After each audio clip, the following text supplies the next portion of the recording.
গ্রামের নাম ছিল মরিচপুর। সেখানে হঠাৎ একদিন দেখা গেল সবুজ রঙের হালকা এসে একটা ছোট দোকান খুলেছে। দোকানের সাইনবোর্ডে লেখা, হালকা 1 টাকা আদা দে। এই নাও সুপার পাওয়ার আদা।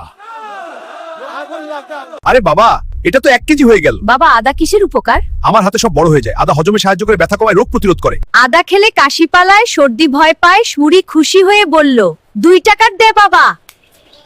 এইটা দিয়ে তো গোটা গ্রাম ঝোল রান্না হবে। তুই এত বড় আদা কোথায় পেলি? আমি নিজেই ক্ষেতের পাশে দাঁড়াই, আদা ভয় পেয়ে বড় হয়ে যায়।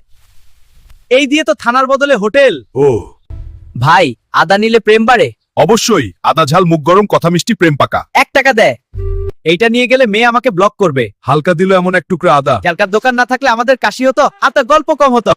হালকার দোকানে স্বাগতম। হ্যাঁ, খুব ভালো আদা।